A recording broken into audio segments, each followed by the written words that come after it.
So no joke, 2 minutes before you said let's do this, my father sends me a message that consumer prices rose 5.4%. Mhm. I'm not even making that up. And here's a man that usually only before noon only texts me about the weather. And What does that mean? yeah, I don't know. Even he cares now. But like I just hit refresh on weather. I'm like, oh, it's going to be sunny for a week. And then he's like, oh, it's going to be rain tomorrow and Friday. And then I refresh again and it shows rain like he just said. I'm like, are you like got some instant real time weather shit? Like that. That's how much like you get old, you're 80 years old, all you care about is the weather. But that's like he knows within 30 seconds of when the weather update changes. But today he sends me consumer prices rose 5.4%. And I think that's only he probably only sent me that because um I help pay for him living because we grew up with no money and he has no money. I take care of him. But he was like, he gets his groceries every week. And going back a few months ago, he's like, yeah, I ordered the same stuff for the most part. And his grocery bill was, used to be like 80, $90, I think. And then it started going Yeah. to like 110, 115, 120. And he told me that. He's like, well, if you see on the credit card, I just give him a credit card. Say, buy whatever you want. If you see on the credit card, money's going up. And it's like, well, I don't care if you spend $200 a month if you want. You eat ribeye all day. He does it, by the way. He orders Gordon fish sticks. And Oh. yeah, he eats fish sticks and like Campbell's chunky soup and shit. That's a whole other conversation. But he's like, I've been ordering the same stuff. The food just keeps getting more expensive and more expensive and more expensive. And I'm guessing he probably just did a food order and realized how expensive things have gotten. And I don't know, like you and I talk about cooking a lot of stuff from sourdough and we just whatever. But we were Yeah. talking not too long ago about making homemade Korean garbi, Mhm. and that price has doubled if you go to a local Korean shop. And even just the bulgogi, the like shaved ribeye, it went from like $9 a pound, and then it was like $15 a pound, and then it's like 17.99 a pound. It's like, man, like which if you're making money, it sucks to spend it, but you can afford it. But it's really hurting everybody else when food goes up, right? If you're in Yeah. the bottom 50% of income earners, this hurts to know that your Kroger bill is going to go up that much. Yeah. Yeah, no doubt. I with stuff like this, I often feel like that the frog in the hot water. Uh, is it a Yeah, metaphor, an analogy? Like that's how I feel about a lot of this stuff. I like you said, I made a grocery order last night, and it was at least 30% more. I buy the exact same stuff, 30% more than I paid like maybe a year ago. Like you can definitely start to see this affecting, and you're right. What are the greater ramifications for everyone else? I'm not sure. and the thing is, it's like, well, you just said everything's like 30% more, and this says 5.4%. So what's I don't think these inflation numbers actually track food. They Yeah. leave like certain key things out of it, and it's like, well, wait a minute, like, let's track food because that's something we need. Like, Yeah. Yeah. um, and you realize like how much just food has gone up, and it's like, well, everything is going up. We talked about from the last episode, from like luxury watches to cars, and again, that hurts the middle and up income earners. It hurts. It's irritating. It's annoying. It makes people cut back on certain things, but they can digest it. The working class people can't. And yes, their wages are going up, but they're not going up that much.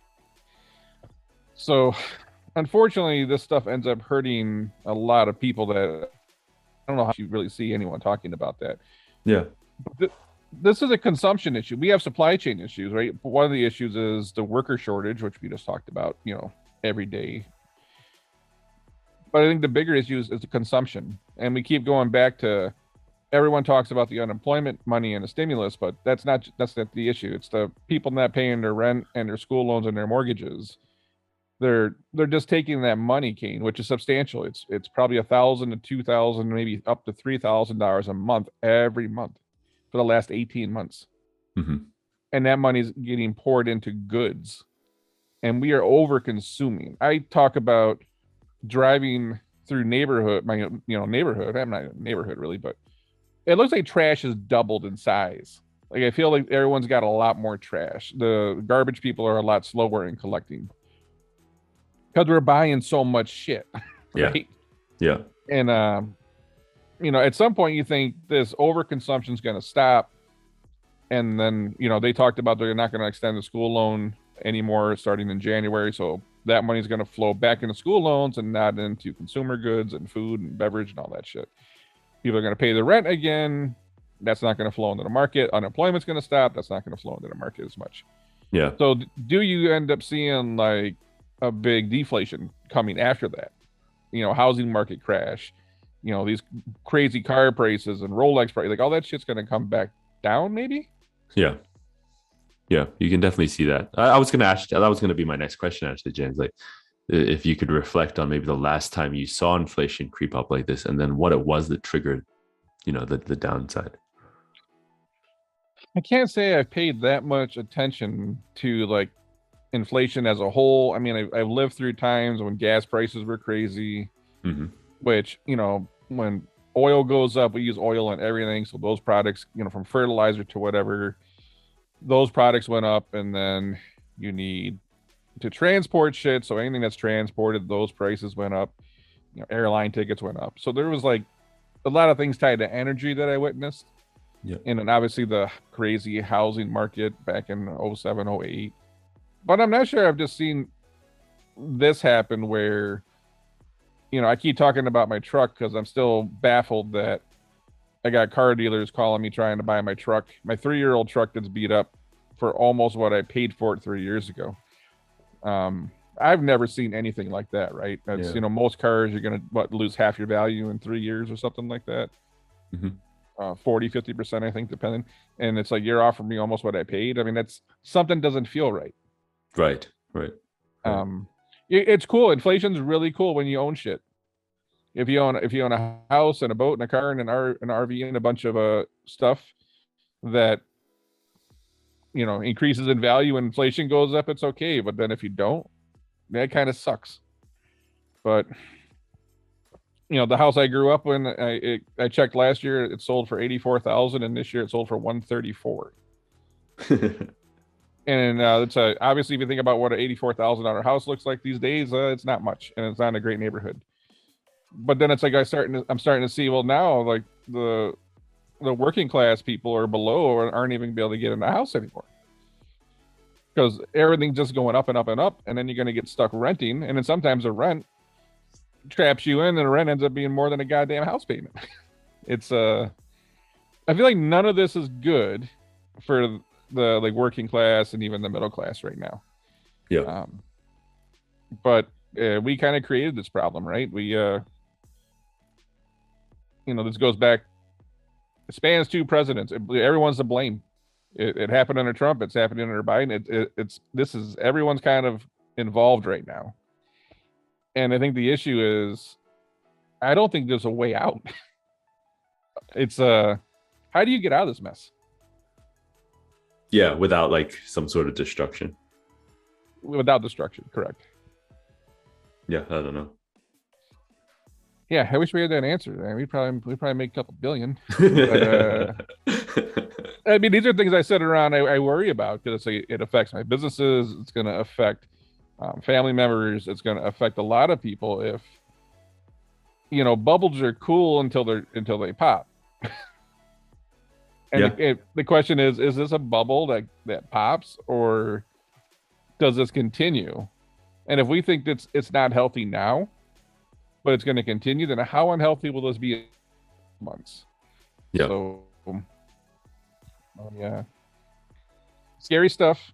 I do believe things are probably way more than 5.4%, just based on the grocery bill and cars. And I mean, how that became everything. How is it only 5.4? What the hell are they only measuring? Did they measure like consumer prices only includes the price of like toothpicks and grass seed? Like, well, shit. I bet you look at the lumber prices that went up. Toothpicks probably went up 200%, but I was like, what are you measuring where you only see 5 point? Are you just cherry picking data right now? Because um, the fact that my dad's like consuming 120 bucks worth of food at Kroger, he doesn't even eat that much. Like maybe he doubled the amount of beer he bought. I don't know, but I just Yeah. don't know. I don't think we kind of eased our way into this mess, and there's no way to ease out of it. It's either you keep propping the system up, or you rip that band-aid off on that really hairy arm. It's gonna hurt. Yeah, no doubt. And then the other kind of side of it is, uh, at least for me, you got to try and not make any decisions based on inflated prices, right? Like, oh, it'd be cool to sell the home now because the price is high, but then I'm gonna have to buy another home that's ridiculously high priced, or sell the car now because the price is high. But that's inflation, isn't it? I mean, you can't really do anything. I mean, it's a cool time if you could. If what if you sold your house and the prices keep going up? That's like, I think there's that uncertainty, right? Yeah, yeah, Now, if you could sell I knew someone that's like, I'm gonna sell my house and go live with my parents for a year and see what happens. Like I might make 200 grand on my house now, and then be able to basically buy the house back for 200 grand less. And there'd be a tremendous Oh swing yeah, for them. true.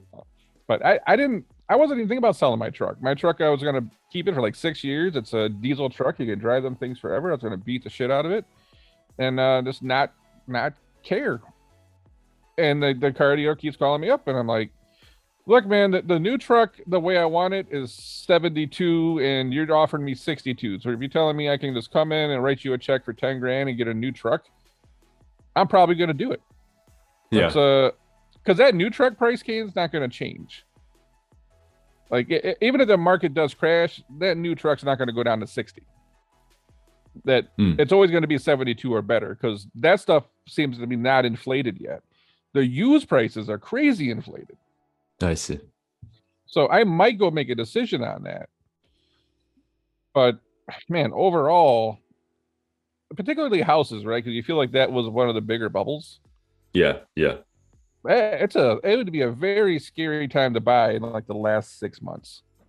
Because you could end up underwater on a home for half your mortgage life. 15, you've got 30-year mortgage, you might be underwater on that thing for 15 years. yeah. Scary. So, scary times, man. But who knows, maybe shit just goes straight up forever. That's happened before. And we're gonna find out. But Yeah, yeah. that's all I got, dude. All right, sounds good. That's it.